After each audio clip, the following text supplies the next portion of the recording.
Hi అండి. Welcome to 8th day lunch series of పసికథలు. నేను మీ పావని అండి. ఇవాళ మన లంచ్ సిరీస్లో స్పెషల్ ఏంటో తెలుసా? గోరుచిక్కుడుకాయ పెసరపప్పు కర్రీ అండి. గోరుచిక్కుడుకాయని మనం రెగ్యులర్గా కర్రీలా వండుకునే కంటే ఇలా పెసరపప్పు వేసుకొని ఫ్రైలా చేసుకోండి. టేస్ట్ అయితే అద్దరిపోతుంది. ఒకప్పుడు నాకు ఏ వెజిటేబుల్ అన్నా కూడా ఇష్టం ఉండేదే కాదు. మ్యాక్సిమం వెజిటేబుల్స్లో ఉండే సగం వెజిటేబుల్స్ నేను తినేదాన్నే కాదు మ్యారేజ్ ముందు. కానీ ఆఫ్టర్ మ్యారేజ్ ఏమైందంటే ఇప్పుడు అన్ని వెజిటేబుల్స్ని తింటారు. మా ఫ్యామిలీ మెంబర్స్ అందరూ కూడా షాక్ అయిపోతారు అనమాట. అసలు ఏమి తినేదానివే కాదు, ఇప్పుడు అన్నీ తింటున్నావు ఏంటి అనేసి.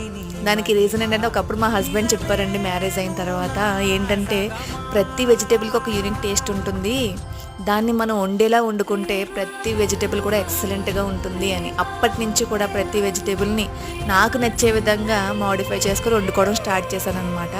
అప్పటి నుంచి కూడా నాకు ప్రతి వెజిటేబుల్ ఫేవరెట్ వెజిటేబుల్ అయిపోయింది. చాలా ఇష్టంగా తింటూ ఉంటాను. మీకు కూడా నచ్చితే డెఫినెట్గా ఈ రెసిపీ ట్రై చేయండి. Thanks for watching.